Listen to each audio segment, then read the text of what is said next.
민수기 11장. 이스라엘 백성은 광야 생활이 너무 힘들다고 온갖 불평을 하기 시작했다. 주께서는 많은 무리의 불평을 들으시고 몹시 화가 나셨다. 주께서 불을 내리시자 그 불이 진지의 외곽 일부를 태워버렸다. 백성이 모세에게 살려달라고 부르짖자 모세가 주께 간절히 기도를 드렸다. 그러자 불이 꺼졌다. 그래서 사람들은 그곳을 다베라라고 불렀다. 주께서 이스라엘 진영에 불을 내리셨기 때문에 그런 이름이 붙게 된 것이다. 이스라엘 백성과 섞여 살던 이방인들이 먹을 것이 없다고 투덜대자 이스라엘 백성 중에서도 불평하는 사람들이 자꾸 늘어났다. 아, 고기 좀 먹어봤으면. 이집트에 있을 때는 생선도 얼마든지 먹을 수 있었는데 어디 그뿐인가? 오이, 참외, 부추, 파, 마늘도 풍성했었지. 그런데 이제는 눈에 보이는 것이라곤 온통 만나뿐이니 입맛이 떨어지고 말았어. 만나는 고수씨처럼 생겼고 빛깔은 노르스름하고 투명하게 빛났다. 이스라엘 백성은 아침에 일어나면 만나를 거두어다가 맷돌에 갈기도 하고 절구에 찢기도 하여 과자를 만들어 먹었다. 밀가루에 기름을 섞어 구운 과자와 맛이 같았다. 밤이 되어 이슬이 내릴 때면 만나도 함께 내렸다. 모세는 백성들이 자기네 천막 입구에 모여서 우는 소리를 듣고는 몹시 화가 났다. 모세는 걱정이 태산이었다. 모세가 주께 여쭈었다. 주께서는 어찌하여 이 종을 이렇게 괴롭게 하십니까? 어째서 이 종을 그렇게도 밉게 보시어 이 백성을 저에게 짐지우시는 것입니까? 제가 이 백성을 전부 낳기라도 했습니까? 어째서 주께서는 저에게 유모가 아기를 챙기듯이 저들을 팔에 안고 가라고 하십니까? 어찌하여 주께서는 저에게 저들이 조상들에게 주께서 약속하신 땅으로 저들을 데려가라고 하십니까? 이 모든 백성이 먹을 고기를 도대체 어디서 구할 수 있겠습니까? 고기가 먹고 싶다고 저리도 울부짖고 있습니다. 이 백성이 제게는 너무도 힘에 부칩니다. 혼자서 이 많은 무리를 다 책임지려고 하니 아득할 따름입니다. 종에게 정령코 이렇게 하시겠다면 차라리 제 목숨을 가져가십시오. 부디 제게 은혜를 베풀어 더 이상 이런 꼴을 보지 않게 해주십시오. 주께서 모세에게 대답하셨다. 너는 이 백성 중에서 장로로 알려진 사람들 70명을 뽑아 내게 데려오너라. 너는 그들을 만남의 장막 입구로 오게 하여 그들과 함께 서라. 내가 가서 너희와 이야기를 나누리라. 나는 네게 내려주었던 영을 그들에게도 내려줄 것이다. 이제는 너 혼자 짐을 지지 않도록 그들도 백성들의 짐을 나누어 지게 하겠다. 무리에게는 이렇게 일러라. 내일은 고기를 먹게 될 테니 너희는 몸을 깨끗이 하고 준비를 하고 있어라. 나는 너희가 제발 고기를 좀 먹어봤으면 차라리 이집트에서 살 때가 더 좋았어 하고 불평하는 소리를 다 들었다. 이제 주께서 너희에게 고기를 주실 것이니 너희가 고기를 먹게 될 것이다. 너희는 하루 이틀만 고기를 먹을 수 있는 것이 아니라 닷새, 열흘, 20날, 한 달 동안 내내 냄새가 지겨울 정도로 고기 맛을 보게 해주겠다. 너희와 함께 있는 주를 너희가 거부하고 무엇 때문에 이집트에서 나왔던가 하고 그분 앞에서 울기까지 했기 때문이다. 모세가 주께 여쭈었다. 주님, 함께 움직이는 사람이 무려 60만 명이나 되는데 어떻게 그 많은 무리에게 한 달 내내 고기를 먹게 해주신단 말씀입니까? 양떼와 소떼를 모조리 잡는다고 한들 그들이 만족할 수 있겠습니까? 바다에 사는 물고기를 모조리 잡아들인다고 한들 이 사람들이 모두 다 배부를 수 있겠습니까? 주께서 모세에게 대답하셨다. 나에게는 불가능한 일이 없다는 것을 모르느냐? 내 말이 정말인지 거짓말인지 네가 곧 두 눈으로 똑똑히 보리라.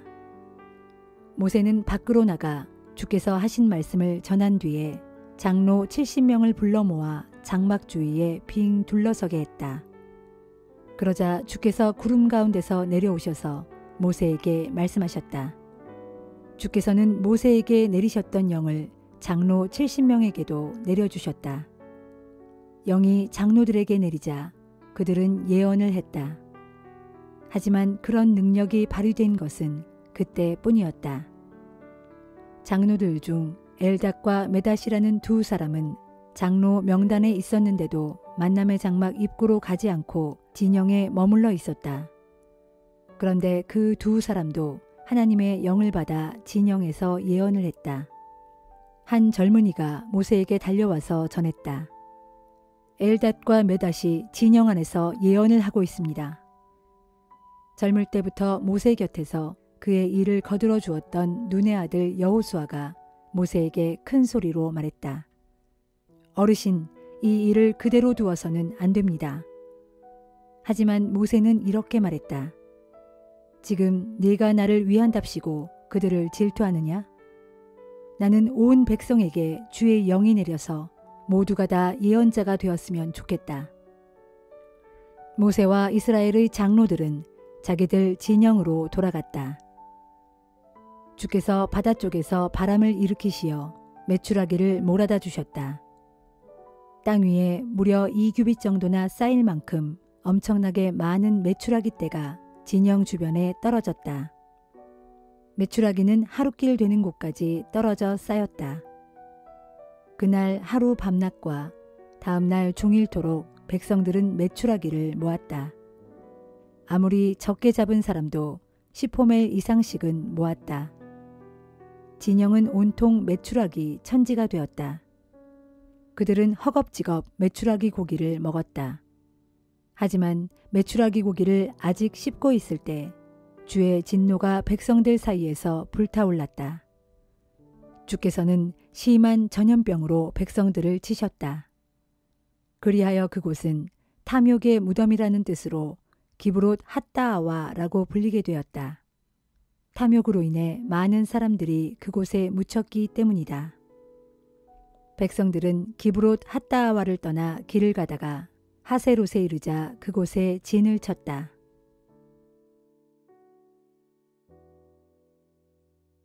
시편 48편.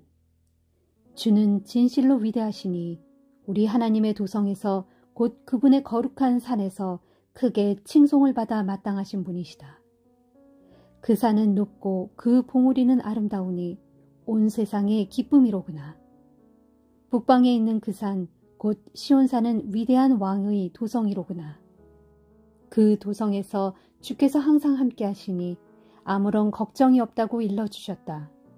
그분께서는 스스로 자신이 안전한 피난처이심을 보여주셨도다.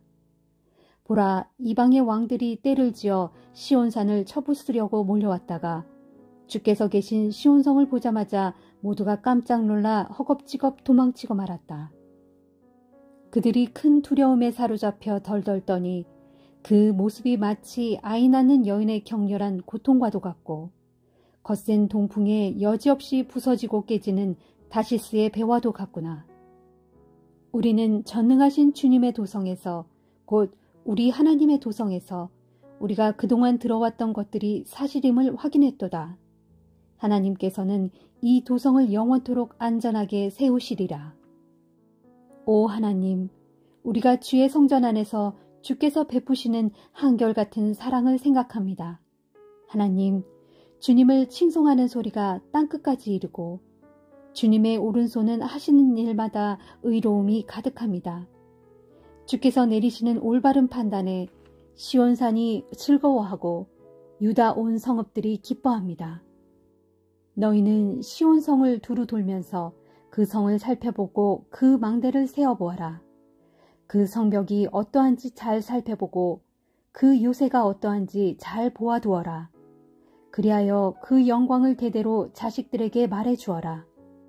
이 도성을 세우신 하나님께서는 영원토록 우리의 하나님이시니 그분은 우리를 죽기까지 인도해 주실 것이다 라고 말해주어라.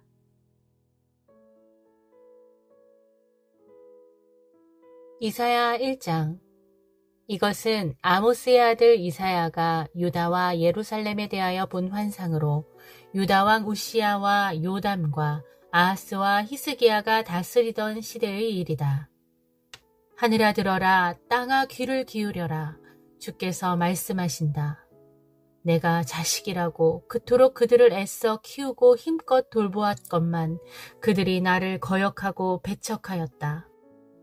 소나 나귀 같은 짐승조차도 자기 주인을 알아보고 제 주인이 저를 먹여 키우는 구유를 알건만은 이스라엘은 자기 주인을 알지 못하고 내 백성은 도무지 깨닫지 못한 채 나를 아랑곳하지 않는구나.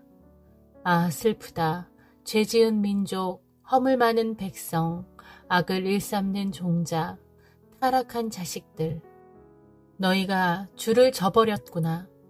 주께서 등을 돌린 채 이스라엘의 거룩한 분을 비웃고 깔보는구나. 내 백성아, 어찌하여 너희는 계속해서 매맞을 짓만 가려 하느냐? 어찌하여 여전히 나를 반역하느냐?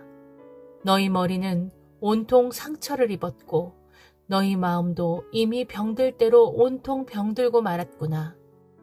머리끝에서 발끝까지 어디 한 군데 성한 곳이 없이 온통 상한 곳과 멍든 곳과 채찍에 맞아 새로 생긴 상처뿐인데도 그 상처들을 짜내거나 싸매거나 혹은 기름을 발라 제대로 가라앉히지도 못했구나.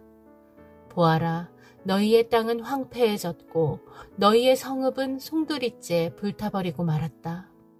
게다가 너희의 발은 너희가 보는 앞에서 이방 사람들에게 몽땅 약탈당하고 말았으므로 마치 이방 군대가 너희 땅을 마구 짓밟고 파괴했을 때처럼 완전히 폐허가 되고 말았구나. 그리하여 내 딸 시온은 포도원의 초막 같고 참외밭의 원두막 같으며 대적들에게 애워싸인 성읍 같아서 겨우겨우 남아있을 뿐이로구나. 만일 전능하신 만군의 주께서 우리 가운데 얼마를 그나마라도 살아남게 하지 않으셨더라면 우리는 벌써 소돔 성읍처럼 되고 고모라 성읍처럼 되어 땅 위에서 흔적조차 없이 사라지고 말았을 것이다. 너희 소돔의 지도자들아, 주님의 말씀을 똑똑히 들어라. 너희 고모라 백성들아, 우리 하나님의 교훈에 귀를 기울여라. 주께서 말씀하신다. 너희가 뭐하려고 이 많은 재물을 내게 바치느냐? 너희가 아무리 많은 재물을 바친들 그것이 대체 내게 무슨 유익이 있단 말이냐? 이제 나는 너희가 태워 바치는 순양과 살진 짐승의 기름기가 지겹기만 할 뿐이다. 나는 수송아지나 어린 양이나 수염소의 피가 조금도 기쁘지 않다. 내 앞으로 나올 때 너희는 항상 그런 재물들을 가지고 오지만 누가 너희에게 그것을 요구하더냐? 사실 너희는 나의 성전 뜰만 어지럽힐 뿐이다. 이젠 아무 의미 없는 헛된 재물일랑은 더 이상 내게 가져오지 말라. 너희가 피우는 향불도 내게는 역겨운 악취에 불과하다. 초하루와 안식일과 각종 절기 때 다 함께 모이는 것도 내가 참을 수 없다. 거룩한 집회를 열어놓고 버젓이 악을 행하고 있으니 그게 다 무슨 소용이란 말이냐. 내가 더는 견디지 못하겠노라. 정말이지 나는 너희의 매달 초하루 모임과 각종 정한 절기들이 아주 싫다. 그것들이 내게는 짐만 될 뿐이다. 그것들을 계속 감당하기에 내가 그만 지쳐버렸다. 너희가 하늘로 두 손을 펼치고 내게 기도하더라도 나는 내 눈을 가리고 너희를 거들떠보지도 않겠다. 너희가 아무리 기도를 많이 드린다 해도 나는 내 귀를 막고 한마디도 듣지 않겠다. 너희의 두 손에는 피가 가득하기 때문이다. 그러므로 너희는 먼저 너희 손을 씻고 스스로를 깨끗이 하여라. 내 눈앞에서 너희의 악한 행실을 모두 그쳐라. 이제는 악한 짓을 그만두고 옳은 일 하기를 배우면서 힘써 정의를 실천하여라. 억압받는 자들을 성심껏 도와주고 고아를 위해 열심히 변호해주며 과부를 도와 그들의 송사를 적극적으로 변론해 주어라. 주께서 말씀하신다. 자, 이리 오너라. 와서 이 문제를 놓고 우리 함께 상의해보자. 너희의 죄가 주홍빛처럼 아무리 진하다 해도 내가 눈송이처럼 하얗게 씻어주겠다. 너희의 죄가 진홍같이 아무리 붉다 하더라도 내가 양털처럼 희게 씻어주겠다. 만일 너희가 기꺼이 내 말에 순종한다면 너희는 이 땅에서 나는 온갖 좋은 것들을 마음껏 먹게 될 것이다. 그러나 만일 너희가 계속하여 내게 등을 돌린 채 반항하고 거역한다면 너희는 칼에 의해 모조리 멸망당하고 말 것이다. 명심하라. 이는 주께서 친히 하신 말씀이다. 아, 예루살렘아, 한때는 그토록 신실하던 성읍이 어쩌다가 창녀처럼 되어버렸느냐. 한때는 그 안에 정의가 가득하고 공의가 힘차게 살아 숨쉬더니 이제는 온통 살인자들만이 판치는 악의 소굴이 되어버렸구나.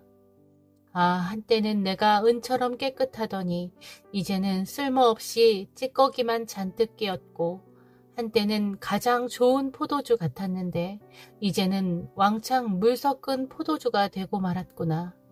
이제 내 지도자들은 반역자들이요 강도들과 한 패거리다. 다들 뇌물만 얼씨구나 좋아하고 머릿속 사례금만 분주히 계산하면서 여기저기 쫓아다닌다. 불쌍한 고아의 송사를 변호해 주지도 않고 가난한 과부의 억울한 하소연쯤은 아예 들은 채도 않는구나. 그러므로 주, 곧 만군의 주요 이스라엘의 전능하신 분께서 말씀하신다. 내가 나의 대적들에게 내 분노를 쏟아부어 나의 맺힌 한을 풀겠다. 내가 나의 원수들에게 아주 철저하게 보복하겠다. 내가 내 손을 직접 움직여 너희를 용광로에 몽땅 집어넣고 잿물로 씻어내듯 내 찌꺼기를 다 녹여서 내 모든 불순물들을 완전히 제거하고 말겠다. 그런 다음 내가 옛날처럼 훌륭한 재판관들을 세우고 처음처럼 현명한 지도자들을 세워 너희를 올바로 다스리게 하겠다. 그런 후에야 너희가 비로소 의의 도성, 신실한 성읍으로 불릴 것이다. 그때 시온은 정의로 구속함을 받을 것이고 회개하고 주께 돌아온 시온의 백성들은 공의로 구속함을 받을 것이다. 그러나 끝내 거역하는 반역자들과 악을 일삼는 죄인들은 모조리 멸망할 것이고 주님을 저버린 자들도 모두 패망할 것이다. 그날에 너희는 상수리나무 아래에서 즐거이 우상을 섬긴 일 때문에 크게 수치를 당할 것이고 동산 기슭에서 기뻐하며 이방 신들을 숭배한 일 때문에 큰 창피를 당할 것이다. 또한 그날에 너희는 잎사귀가 시들어 말라 죽은 상수리나무처럼 될 것이고 물이 없어 바싹 메마른 동산같이 될 것이다. 그때 너희 가운데에서 가장 강한 자일지라도 부싯깃이 되고 그가 행한 일은 불티가 될 것이다. 그래서 이 둘이 함께 불에 활활 타는 데에도 그 불을 끌 사람이 아무도 없을 것이다.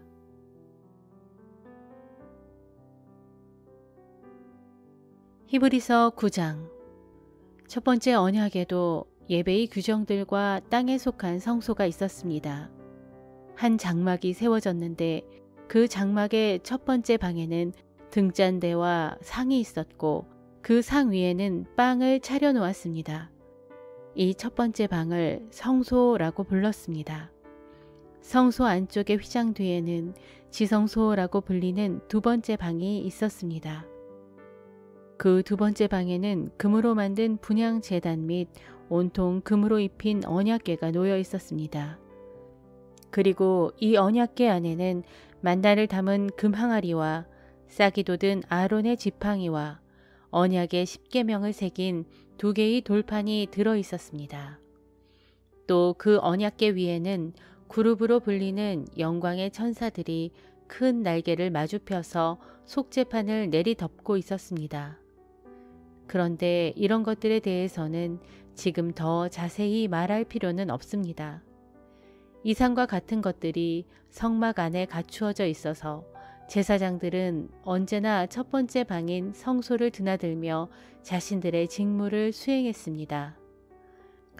그러나 성소 안쪽에 있는 두 번째 방인 지성소에는 오직 대제사장만이 1년에 단 한 번 들어갈 수 있었는데, 그때 대제사장은 자기 자신의 죄를 용서받기 위해, 그리고 백성들이 모르고 지은 모든 죄를 용서받기 위해 반드시 희생제물의 피를 가지고 들어가야 했습니다. 이런 사실을 통해 성령께서 우리에게 가르쳐 주시려는 것은 첫 번째 장막이 서 있는 동안에는 지성소에 들어갈 수 있는 길이 아직 열려 있지 않다는 것입니다. 이 장막은 현 세대를 위한 비유로 오늘날 우리에게 교훈을 줍니다. 즉, 옛 제도 아래에서는 장막의 제사 규례에 따라 아무리 예물과 희생 제물을 바칠지라도 예배하는 사람의 양심까지 정결하게 해줄 수가 없다는 것입니다. 따라서 그런 규례들은 먹고 마시는 음식 및 여러 가지 씻는 예식과 관련된 의식상의 문제들로서 장차 새로운 개혁의 질서가 들어서게 될 때까지 육체에 부과된 규례들에 지나지 않습니다. 그러나 이제 그리스도께서는 새 언약의 각양 좋은 것들을 주관하시는 대제사장으로 오셔서 사람의 손으로 지은 장막이 아닌, 다시 말하자면 이 세상의 피조물들에 속하지 않은 더 위대하고 완전한 장막으로 들어가셨습니다. 그 장막으로 들어가실 때 그리스도께서는 염소나 송아지의 피를 가지고 들어가신 것이 아니라 자기 자신의 피를 가지고 단 한 번 지성소에 들어가셔서 우리에게 영원한 구원을 가져다 주셨습니다. 만일 옛 제사의 규례에 따라 염소 및 황소의 피와 암 송아지를 태운 재를 부정한 사람에게 뿌려도 그 육체가 깨끗해져서 거룩하게 될 수 있었다면, 하물며 영원하신 성령의 능력을 힘입어 자기 자신을 몸소 흠 없는 제물로 삼아 하나님께 온전히 바치신 그리스도의 피야말로 더욱더 우리의 양심을 깨끗하게 해서 우리로 하여금 우리를 죽음으로 이끄는 모든 악한 행실로부터 벗어나게 해서 오직 살아계시는 하나님을 섬길 수 있도록 해주지 않겠습니까? 이런 이유에서 그리스도께서는 새 언약의 중재자이십니다. 이런 이유에서 그리스도께서는 새 언약의 중재자이십니다.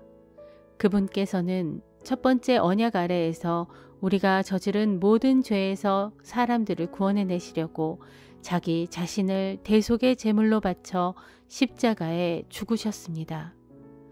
그리하여 하나님께 부르심을 받은 모든 사람들로 하여금 약속된 영원한 유업을 물려받게 하셨습니다. 유언장이 효력을 발휘하려면 유언을 한 당사자가 죽었다는 것이 확인되어야 합니다.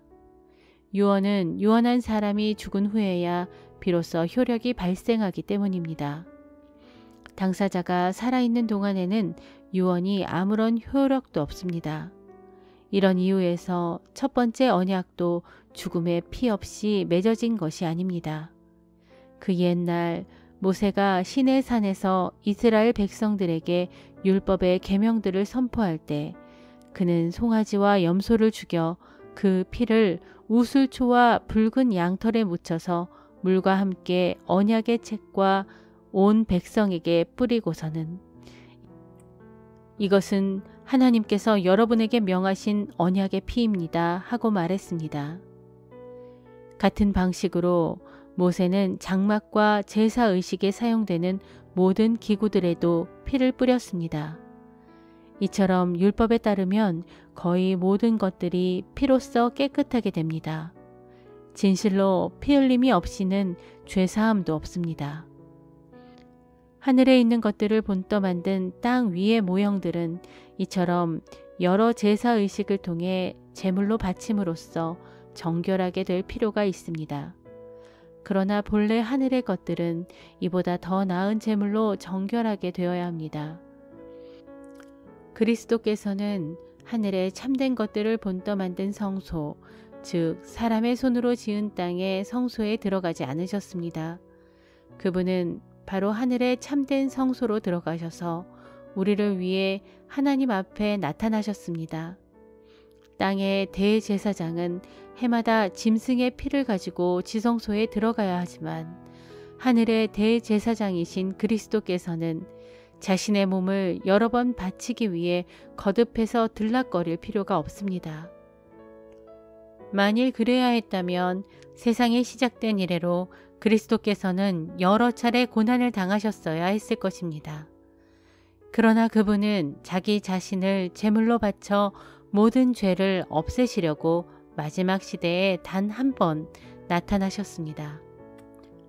이와 같이 그리스도께서도 많은 사람들의 죄를 짊어지시려고 단 한 번 자기 몸을 제물로 바치셨습니다. 그런 후 그리스도께서는 이제 죄를 감당하기 위해서가 아니라 자신을 기다리고 있는 사람들을 구원하시기 위해 두 번째로 나타나실 것입니다.